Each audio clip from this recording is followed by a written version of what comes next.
चल रहा था बीच में। हाँ तो 78 हो गया था ना बच्चे, 57 आ गया। Purchase some article at the rate of 11 article for rupees 10। एक आदमी ने 11 वस्तुएं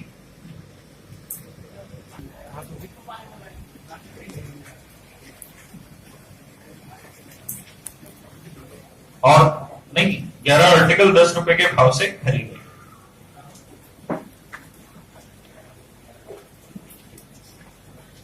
और 10 आर्टिकल उसने 11 रुपए के भाव से बेचे। हाँ या ना? तो बच्चों ये बताओ, हमारे पास दो तरीके हैं और मैंने आपको कई बार ये चीज समझाई है कि आप लोगों के साथ एक सबसे बड़ी समस्या ये रहती है कि आप लोग जब सवाल समझ रहे होते हैं तब 100% क्लास में होते नहीं है। आपका माइंड 10 जगह और भी डाइवर्टेड होता है। और दूसरी सबसे बड़ी समस्या, जो चीज आप बोल रहे हैं वो आप या तो भूल जा रहे हैं बाद में, तो मोबाइल निकालिए, रिकॉर्डिंग करते रहिए ताकि घर पे बैठ के उसको सुन ले दोबारा क्या बोला था। तीसरा ये कि ये ऐसा पोर्शन है कि 2-2.5 घंटे की जो क्लास हो रही है ना, इसको मात्र 40 से 45 मिनट लगेगा पूरी क्लास को रिवाइज करने में। तो यहाँ निकलते ही रिवाइज करिए। अगर आप मेट्रो में जा रहे हैं, बस में जा रहे हैं, तो वही अपना रजिस्टर खोल के एक बार रिवाइज कर लीजिए, बहुत आसान है। अगर साथ के साथ रिवाइज कर लेंगे टाइम नहीं लगेगा। मैंने पूछा 56वां सवाल, सर 56वां सवाल पूरा समझाने में 27 मिनट लगे थे कल मुझे, और फिर आप कह रहे समझ नहीं आया और मेरे साथ सब कईयों को। तो सर आप कई उल्लू हैं जो 27 मिनट देने के बाद भी नहीं समझ रहे। तो इन प्रोसेस से गुजरना है। जाते ही क्लास से तुरंत की तुरंत चीजों को रिवाइज करिए घर में। कहता है man purchase some article at the rate of 11 article for rupees 10। एक आदमी ने 11 वस्तुएं 10 रुपए के भाव से खरीदी। दो तरीके हैं, या तो ऐसे कर लो भाई 11 आर्टिकल का सीपी 10 रुपए है तो एक आर्टिकल का सीपी क्या होगा 10/11। 10 आर्टिकल का सेलिंग प्राइस 11 है तो एक आर्टिकल का एसपी 11/11। तो सीपी 10/11 तो एसपी 11/11। अरे हाँ है ना? अच्छा ये दोनों आर्टिकल का सेलिंग मतलब नंबर ऑफ आर्टिकल दोनों जगह सेम है या डिफरेंट है? डिफरेंट है तो सेम बना लो, क्योंकि आप दो चीजों में कंपैरिजन तभी कर पाएंगे जब दोनों सेम हो। तो मैं यहाँ पे 110 आर्टिकल बना देता हूँ, यहाँ पे भी 110, तो इसे 10 से कैसे कर दिया? यानी 110 आर्टिकल मैंने कितने में खरीदे हैं जी? 100 रुपए में। और 110 आर्टिकल मैंने कितने में बेचे हैं जी? 121 में। तो 100 में खरीद के 121 में बेचा, कितने का लाभ? 21 का। तो 100 पे 21 का लाभ क्या कहलाता है? 21%। बस आंसर है। 58 पे आते हैं जी। कहता है एक आदमी ने 6 आर्टिकल 5 रुपए के भाव से खरीदे। बच्चों हाँ है ना? तो ये बताओ कि या तो आप एक आर्टिकल का सीपी निकालें और एक आर्टिकल का एसपी, या फिर हम क्या करें डाटा में कंपैरिजन करें। तो कंपैरिजन तभी होगा जब दोनों जगह नंबर ऑफ आर्टिकल सेम हो। तो इसे 6 से गुना करो, 5 से, इसे 6 से, यानी 30 आर्टिकल उसने 25 में खरीदे हैं और 30 आर्टिकल उसने 36 में बेचे हैं। तो 25 में खरीद के अगर 36 में बेचे हैं तो कितने का लाभ? 11। तो 11 का लाभ 25 पे तो 100 पे 44%। आया भाई समझ?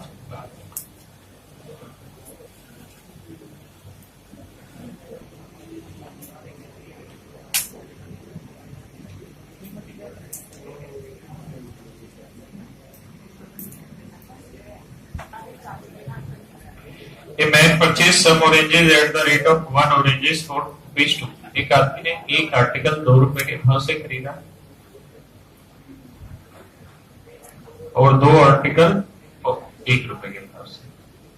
देखिए बच्चे, कह रहा है कि जितने आर्टिकल हमने यहाँ पे खरीदे हैं ना, उतने ही आर्टिकल हमने यहाँ। बच्चों समझ रहे हो?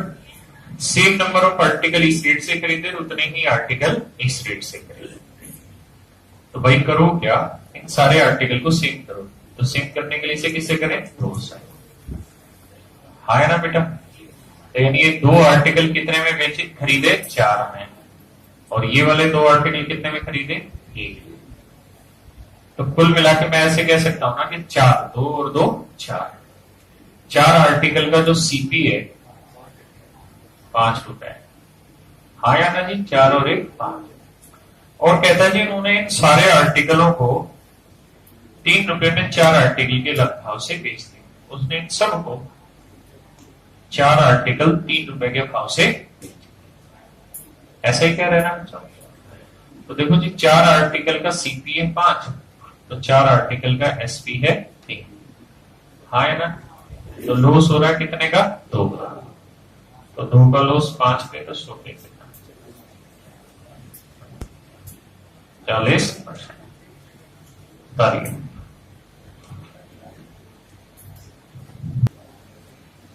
सिर्फ सुनना और फिर करना आपको। मैं ऐसे कह रहा हूं कि जी एक आदमी ने 3 आर्टिकल 5 रुपए के भाव से खरीदे, 3 आर्टिकल 5 रुपए के भाव से खरीदे, और उतने ही आर्टिकल 4 आर्टिकल 3 रुपए के भाव से खरीदे, उतने ही आर्टिकल 4 आर्टिकल 3 रुपए के भाव से खरीदे। और इन सब फिर जितने यहां से खरीदे उतने ही यहां से, इन सब को उसने जो बेचा है वो बेच दिया 6 आर्टिकल 8 रुपए के भाव से बेच दिया। प्रॉफिट और लॉस परसेंट बताइए। जितने यहां से खरीदे उतने ही यहां से, और उन सबको इसने इस रेट में बेच दिया।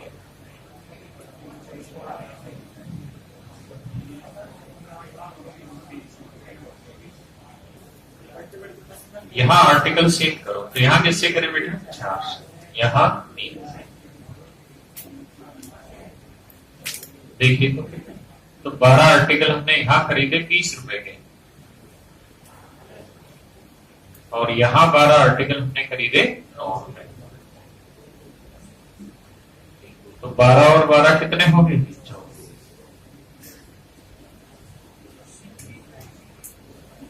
24 आर्टिकल का जो कॉस्ट प्राइस है वो कितना बना जी, 29 रुपए। हाँ है ना। अब आपने 24 आर्टिकल खरीदे हैं तो बेचेंगे भी तो 24 ही, तो इसे 24 वर्ष बनाने के लिए किससे, 4 से, यानी 32। इसका मतलब 24 आर्टिकल आपने खरीदे थे 29 के, और 24 आर्टिकल आपने बेचे हैं 32 के, तो कितने का लाभ, 3 का लाभ 29 पे, तो 100। समझ गए ना बात को, जो आएगा वो हमारा, मतलब हम एक तरीका समझ रहे हैं ऐसे सवालों। अब आ जाइए आप 60 नंबर क्वेश्चन।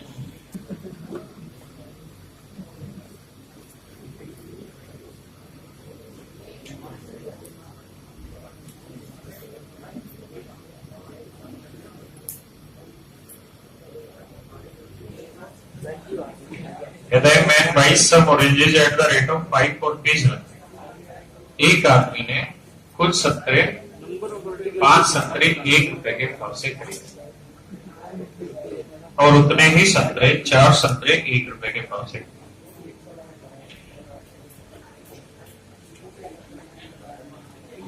और उसने सभी संतरों को 4 संतरे 3 रुपए के भाव से बेच दिया। यही बात है ना बेटा।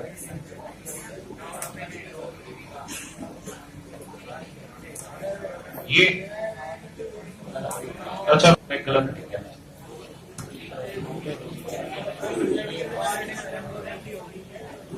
संतरे 2। अब ठीक है बेटा, भाई ये दोनों जगह सेम नंबर ऑफ आर्टिकल है, तो इसे 5। तो आप जानते हो कितने आर्टिकल हो गए, 5 20 और 20 40।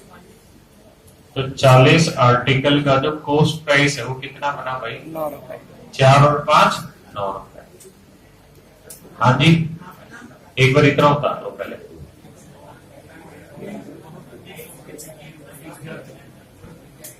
कितना ये, दोनों जगह जो नंबर ऑफ आर्टिकल है वो हमें सेम ही करने पड़ेंगे, क्योंकि जितने खरीदे उतने तो बेचे हैं। तो 40 और 9 तो या तो कैसे इक्वल करा जाए? 9 को इससे गुना कर दो और 40 को इससे। तो 9 को करेंगे तो सीपी कितना बना? 81। इसे 40 से किया तो एसपी कितना बनेगा भाई? 80। कितना और उतार लो। तो बच्चों मतलब यहां से ये निकला कि अगर आप 360 आर्टिकल पे ट्रांजैक्शन कर रहे हैं, अगर आप 360 आर्टिकल पे ट्रांजैक्शन कर रहे हैं तो 360 आर्टिकल पे ट्रांजैक्शन करेंगे तो यहां आपको 81 रुपए मिलेगा, तो यहां आपको 80 रुपए। तो ओवरऑल लॉस कितने का होगा? 1। यानी ट्रांजैक्शन अगर 360 आर्टिकल की होगा ना तो लॉस होगा 1 रुपए का, जबकि हमें लॉस करना कितना भाई? 30 रुपए। यानी कितना गुना करना हमें? 30 गुना। अगर लॉस 30 रुपए करना है तो लॉस 30 गुना करना होगा। अगर लॉस 30 गुना करना है तो नंबर ऑफ आर्टिकल भी हमें कितना गुना करने होंगे? 30 गुना। तो 3 चौक 12 में 108 10,800।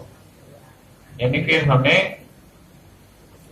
360 आर्टिकल पे ट्रांजेक्शन नहीं करनी होगी, 10,800 आर्टिकल पे ट्रांजेक्शन करनी होगी, तो हमें फिर 30 रुपए का लॉस होगा।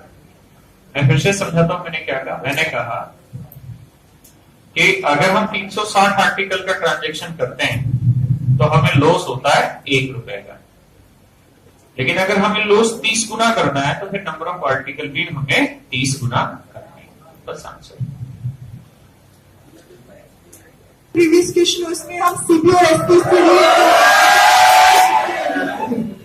कैसे बोलना?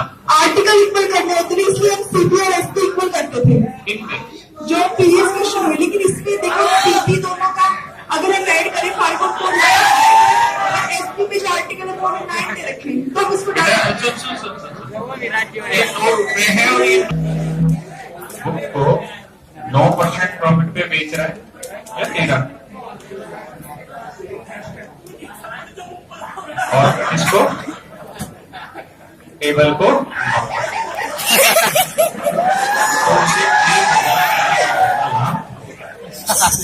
ऐसे कह रहे हैं, लेकिन करेक्ट वो टेबल बुक को बेचे 16 से 2 के 3% प्रॉफिट पे, और प्रॉफिट को पी से डिनोट कर जा रहा है। ठीक है, कह ऐसे रहा है, but if he sell the book at 16:2/3% P यानी प्रॉफिट। लिख लो उसको पूरा, पी की जगह profit. And table at 11:1/9% loss. और कहता है टेबल को 11 से 1/9% लॉस भी हो जाए, तो टेबल को 11 से 1/9% लॉस। तो ultimately he has no profit। जो जिस भी क्वेश्चन में देखो, ये जो इक्वेशन के क्वेश्चन है जो अगले 10-12 सवाल में आपको कराने जा रहा हूं, ये सारे इक्वेशन के क्वेश्चन है, इनका कोई शॉर्टकट नहीं है। बस हम ये देखते हैं कि हम कितना जल्दी से इनको सॉर्ट आउट कर पाते हैं, और ये प्री में पूछे भी नहीं जाते, मेंस में पूछे जाते हैं। तो जब भी नो प्रॉफिट नो लॉस होना तो आसान सवाल है। क्यों है? क्योंकि अगर इक्वल टू 0 आ गया ना तो एक ही स्टेटमेंट से इन दोनों के कॉस्ट प्राइस का रेशियो निकल के आ जाएगा। कैसे? देखिए 16 से 2 के 3% की फ्रैक्शन 1/6 उधर जाएगा प्लस का 1/3 दूनी 6, तो बुक बटे टेबल 2/3। तो यहां से बड़े मजेदार कैलकुलेशन आ जाएगी कि बुक की कॉस्ट 2 है तो टेबल की कॉस्ट 3 है। अगर आप अति मंदबुद्धि हैं तो ऐसे लिख लें कि 2x और 3x, otherwise you can take it in unit. तो अगर बुक की कॉस्ट बच्चे 2x है तो बुक पे प्रॉफिट कितना है भाई? बोलो लड़कियों। तो 2x का 13% 26%, ऐसा ही है। टेबल की कॉस्ट कितनी है? 3x, तो 3x का 9% 27, जोड़ोगे तो 27 और 26 53% of x. So you can write it as this. 53 दूनी 106. You will get x equals to 2000. So if you just want to know about the cost of book, then it is 2 into 2000 means 4000. 2 into 3, 6000.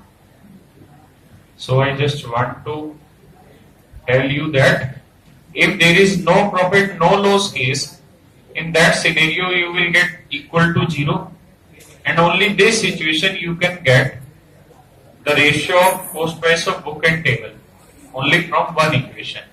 Clear? मैं क्या कह रहा हूं, अगर ये 0 है तो केवल एक ही समीकरण से आप टेबल की कॉस्ट प्राइस का रेशियो निकाल पाएंगे। उदाहरण,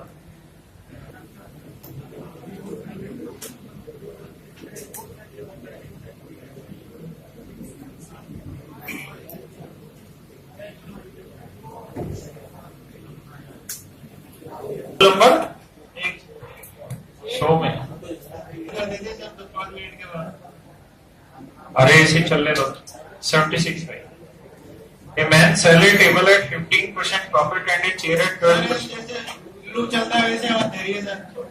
कहता है कि एक आदमी टेबल को 15% प्रॉफिट पे और चेयर को 12% लॉस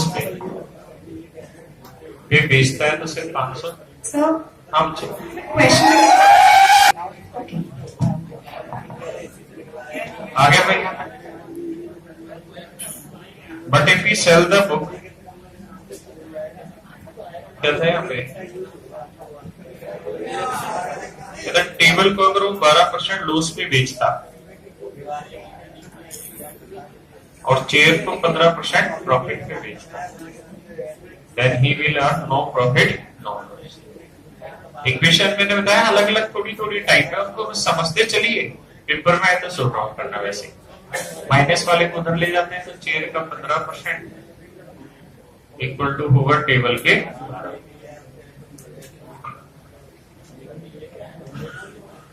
तो चेयर अपॉन टेबल का रेशियो आएगा 4/। बच्चों हाँ है ना, चेयर की कॉस्ट 4x है तो टेबल की कॉस्ट 5 है। देखिए चेयर टेबल की कॉस्ट कितनी बचे, 5 है, तो 5x का 15% कितना बना, 75% ऑफ x। चेयर की कॉस्ट है 4x, तो 12 चौक 48%, घटाओगे कितना बचेगा, 27% of x equal to 540। x की वैल्यू क्या बनी, 2 बनी। Is it clear? उतार लो तो।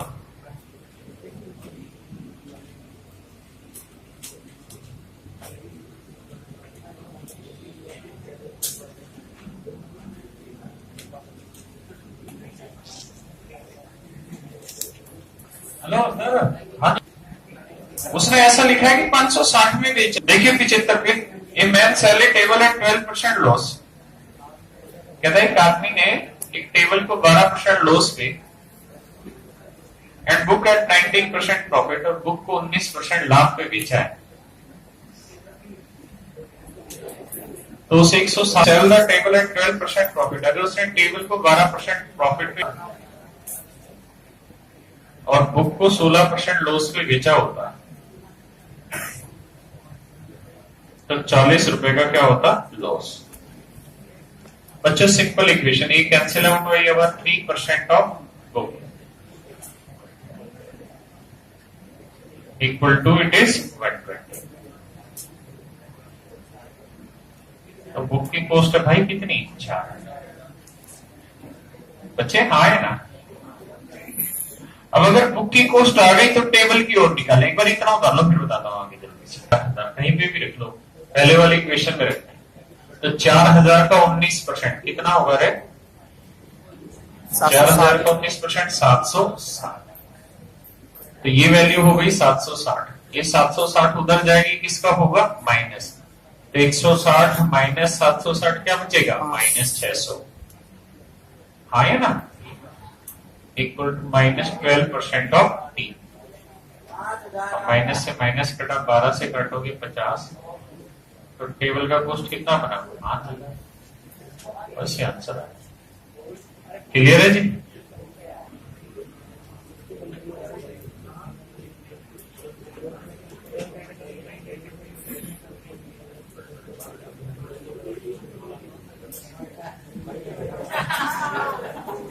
कह रहा भैया ब्रिंग सेल से पेन एट 5% लॉस। कहता बोलू है भाई, वो पेन को 5% लॉस पे बेच रहा है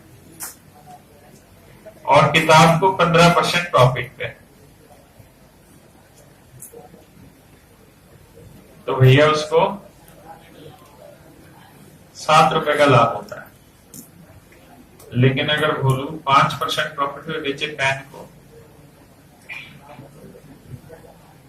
और किताब को 10% प्रॉफिट पे बेचता तो उसे 6 रुपए ज्यादा कमाता, यानी 7 कमा रहा था, 6 रुपए ज्यादा, यानी कितना देगा? तो समझ रहे होंगे भाई, ये आया कितना? 25% ऑफ पी बराबर 20। 25 चौक 100, 20 चौक 80, तो पी की वैल्यू कितनी आई? 80। अब देखो ध्यान से, सामने देखो बच्चे, किसी में भी रख लो, यहीं पे रख लेते हैं। इसका 20 रखेंगे तो 20 का 10% कितना बना दी? 2। 20 का 10% कितना बना? सॉरी 80 का 10% 8 उतर जाएगा माइनस का, तो 13 में से 8 गया 5। यानी पेन का जो 5% है वो बेसिकली बराबर किसके आ रहा है? 5। यानी पेन की कॉस्ट कितनी बनी? आया भाई समझ? अच्छा नहीं, वो भैया गलती होगी, माइक वापसी दे वरना भोलू बनाया जाएगा तुम्हें। चलो 73 वो तुम्हारे नाम पे ही है। Two bat and 1 ball. एक बैट का नाम ए रख लेते हैं, एक का नाम बी रख लेते हैं, बॉल का नाम 12 बोली। बॉल की कीमत दे रखी है, हाँ या ना? मतलब बॉल हम बेच रहे हैं 96 में, पहला बैट ए रुपए में बेच रहे हैं, दूसरा बैट बी रुपए में। कहता है कि अगर वह बॉल को पहले बैट के साथ बेचा जाए तो पहला बैट ए में बिकेगा, अगर इसके साथ गेंद बेच दी जाए तो इतने में बिकेंगे। तो जो पैसा मिलेगा वो दूसरे बैट की कीमत का क्या होगा? हाँ है ना? अगले स्टेटमेंट में कह रहा है लेकिन अगर दूसरे बैट के साथ बॉल बेच दी जाए तो जो पैसा मिलेगा वो पहले बैट की कीमत से 306 रुपए कम। अब भाई कुछ नहीं करना, यहां से बी की वैल्यू निकालनी है, उठा के यहां टेक देनी है, ए की वैल्यू निकालनी है, फिर ए की वैल्यू यहां रख के बी की वैल्यू उतार लो। मैंने आपको कहा था भाई इक्वेशन जो होती है ना उनमें कुछ अलग से कुछ ट्रिक नहीं है, बस उनको हम पहले से निकालना सीख रखे हैं, मेरा तो पेपर में जल्दी से सॉर्ट आउट हो जाएंगे। जैसे 72 पे is 92. Well, the cost of 5 book plus 8 pen is 77. At the cost of 3 book plus 2 pen, आप करो पहले फिर मैं बताता हूँ। सर पिछला सवाल भी 73। क्या दिक्कत है बच्चे? सर मांग रहे थे माइक, सर पता नहीं चला मांग इतने लेट दे रहे माइक। कोई दिक्कत नहीं, सवाल बताइए क्या दिक्कत है? सर दिक्कत क्या है? समझ नहीं आया, सर रिपीट करिए। कौन सी चीज समझ नहीं आई बताइए? सर स्टार्टिंग से समझ नहीं आया कुछ। समझाएंगे ऐसे बोल दोगे थोड़ी कोई बताएगा। आप पढ़िए जरा पहली लाइन। तो हम लोगों ने इस इक्वेशन को सॉर्ट आउट किया भाई। देखो बच्चों, एक तो तरीका भाई 10वीं क्लास वाला के कोफिशिएंट इक्वल करेंगे जी, इसे 5 से इसे 8 से, और पहले पी निकाले फिर पी निकाले। दूसरा, इस सवाल में आप ये ध्यान रखिएगा या ऐसे सवाल में जब भी कोफिशिएंट अल्टरनेट हो रखे हो ना, ये कोफिशिएंट इधर, ये वाला इधर, जब भी कोफिशिएंट उल्टे सीधे घुमा रखे हो तो वहां पे 100% एक ही काम हो रखा होता है। क्या कि एक बार दोनों इक्वेशन जोड़ दो, तो जोड़ोगे तो भाई क्या आएगा? बोलना है 10 160, और एक बार दोनों इक्वेशन घटा दो तो 8 में 5 गया 3, और 5 में 8 गया -3, और 92 में 77 गया 13 या 15। समझ में आ रही? अब ऊपर से 13 कॉमन ले दो, तो 13 कॉमन लोगे तो b plus p equal to 13। यहां से 3 कॉमन ले दो तो b minus p equal to 5। और ये मेरी क्वेश्चन नहीं है, जो एग्जाम में आई हुई है उन्हीं को उठा के सॉर्ट आउट करा रहे हैं। तो b की वैल्यू जानते हो, करा रखी है ना ऐसी क्वेश्चन। तो भाई इन दोनों को जोड़ोगे तो 13 5 18 का आधा 9, और माइनस वाले की वैल्यू होगी डिफरेंस का आधा यानी 6। समझ पाए जी? उतार लो।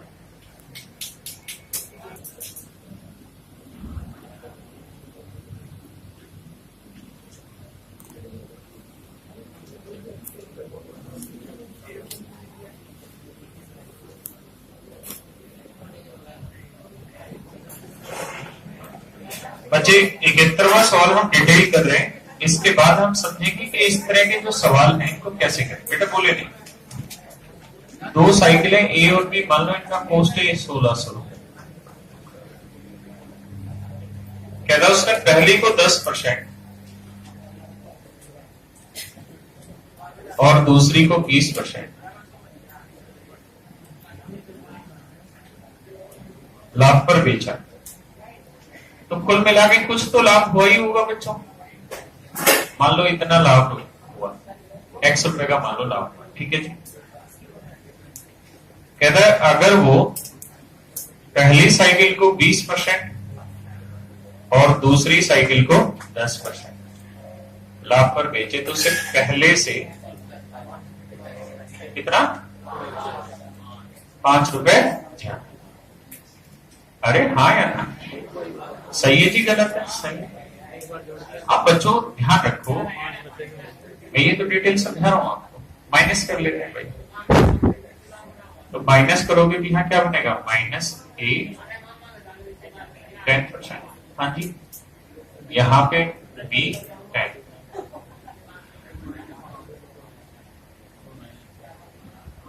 तो माइनस 10 कॉमन ले लो मैं, तो यहाँ क्या बचा प्लस ए या माइनस ए? प्लस है। और यहाँ क्या बचा माइनस माइनस। तो a माइनस बी की वैल्यू जानते हो क्या होगी 50।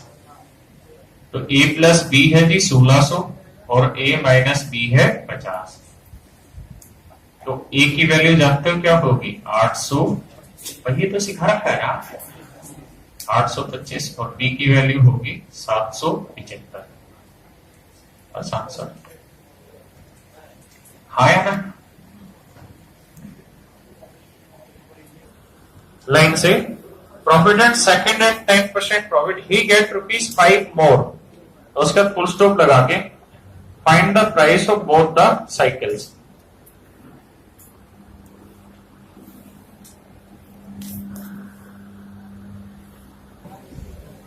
कैसे? जिस भी सवाल में जिसमें ये चीजें अल्टरनेट हो, यहाँ 20 था यहाँ पे 20 है, यहाँ 10 था यहाँ पे भी 10 है, तो वहां आपको a प्लस बी की वैल्यू तो दे रखी होगी। और अगर आपको a माइनस बी की वैल्यू क्या कि जितना ज्यादा लाभ हो रहा है उसे उठाइए। कितना ज्यादा लाभ हो रहा है 5। और ये देखिए प्रॉफिट के बीच का डिफरेंस कितना है 10%। तो सोचिए 10% इसे तो 100% की वैल्यू कितनी। तो ये जो वैल्यू आ रही होगी ना, ये हमेशा उन दोनों आर्टिकल की कॉस्ट प्राइस का डिफरेंस हो। कोई नहीं, एक सवाल से समझते हैं। कौन से पे थे जी हम लोग? 70 पे है। उसकी वजह से और जब 5 10 के बराबर है तो 100 के बराबर हो जाएगा, जबकि 50 जो है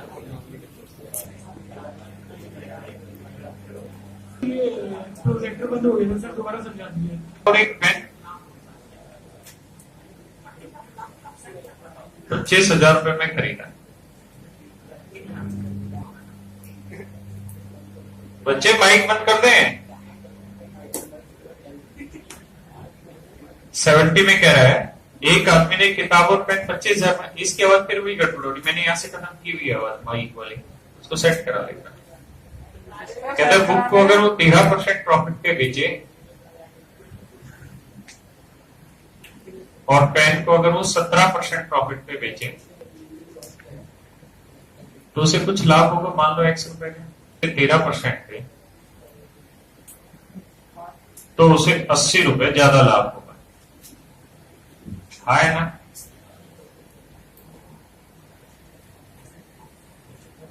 तो ये बताओ यार, यहां डिफरेंस कितना आ रहा है? -4% प्लस 4%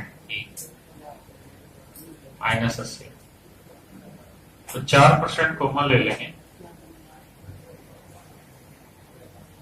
माइनस पेन का जो कॉस्ट प्राइस बना वो कितना बना? 2। आया भी नहीं आया समझ?